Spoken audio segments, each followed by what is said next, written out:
Hey guys, Moms Against Medical Bullying. So I just felt inspired all of a sudden to talk about the show that I watched called The Girl from Plainville. I really liked the show. It was really well made. I mentioned it on my channel before. It's where I talked about Dr. Peter Bregan is his character is reflected in the show. Actually, I thought it was going to have a good outcome, and that's why Bregan was in it, but it didn't, which was interesting. So, in the show, this girl who is, has mental health issues, and she's on, psychiatrics, pills and stuff, and meets this boy who also has psychiatric issues. I hate calling it psychiatric because we all know, like, the mind, body, emotions, it's all connected, right? So anyways, nevertheless, he suffers from, severe social anxiety and, depression, and he had already attempted suicide in his life, but failed. So he meets this girl, and they connect. And they have this relationship really just based off text messaging, because I think they live in different places. They met in Florida while they were on vacation. So the girl really becomes infatuated with him. Like, she really almost falls in love with him. The show doesn't really make it seem like he's so in love with her, but he's engaging her, and he seems to like her. So they're texting back and forth. He's telling her about his issues and how he's planning that he also wants to commit suicide. He wants to try again. He wants to do it, but he's struggling, not feeling guilty about departing from his family and how he's going to make others feel. And at first, okay, so rewind. The beginning of the show starts with the boy having already committed suicide, right?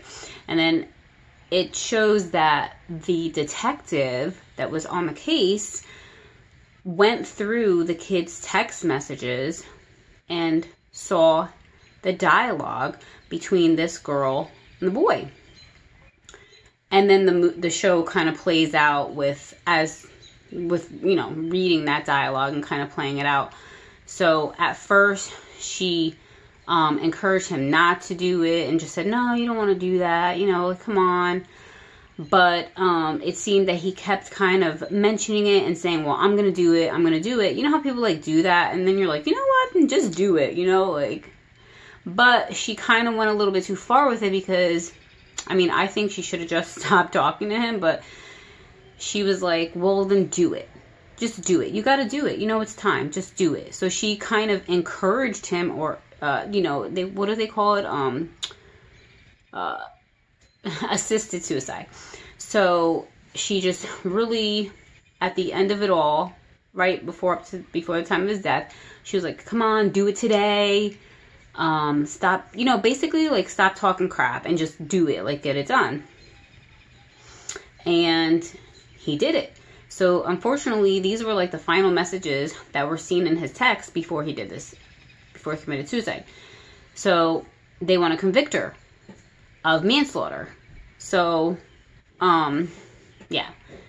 I say unfortunately because, I don't know, at first in the show, it seemed like she had issues. I wasn't sure where the direction of the show was going to go. I didn't know, if actually she was a little bit psycho, and she got with people to egg them on to commit suicide, and then make a whole dramatic scene about, oh my gosh, I'm grieving, you know what I mean? I didn't know if it almost was seeming like that, but then it wasn't quite that.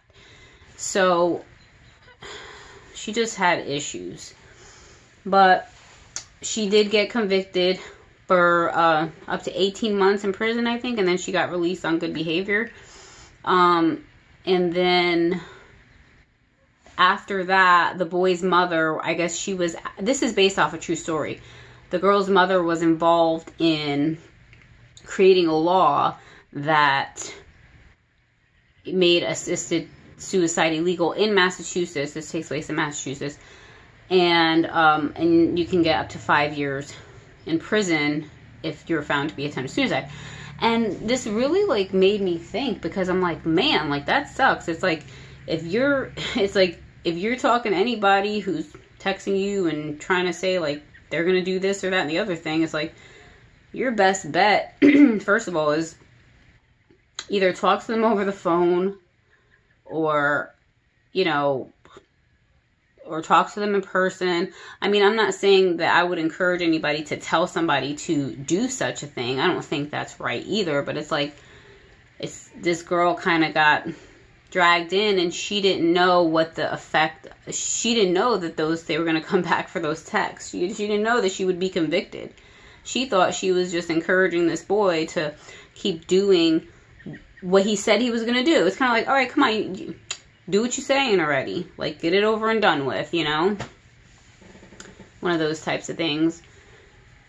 But I was wondering what you guys thought. Do you think that if someone wants to commit suicide, that it's okay to assist them? Oh, this topic was on the show Grace and Frankie as well. But Frankie, or one of the two, yeah, Frankie decided that she was going to assist her friend who had cancer in suicide. But you see, like, they spin it differently. It's like when the people are older, like in their 70s and stuff, and they're sick, it seems almost like more acceptable for somebody to do something like that. It seems almost compassionate, right? Like, oh, they're sick with cancer and they're tired of suffering. They just want to end it and go peacefully with their friends. They kind of spin it in a positive light.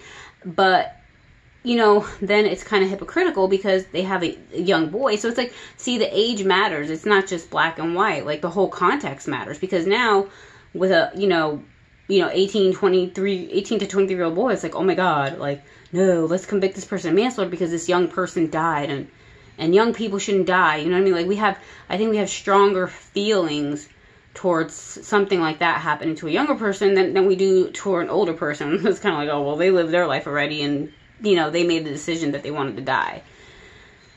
But I don't know, I guess they don't see it the same way with somebody who's younger. That's what it seems like, at least. But it's kind of scary, you know. It's like, if you're talking to somebody who has those issues, I would like leave it alone, or just say, hey, you know, you should really get help, and I encourage you not to do that. But that's a really difficult position to be put in, because, you know, people might expect you to, you know, call somebody and report it and get them admitted because they want to hurt themselves. You know what I'm saying? So, you know, I guess the question is, do people have the right to want to do that? Do people have the right to want to take their own life? You know, but I guess this wasn't really about that. This was about this girl's message saying, well, yes, if you want to do it, like, go ahead and do it, you know? Matter of fact, do it tonight. I don't know. What do you guys think? Comment down below.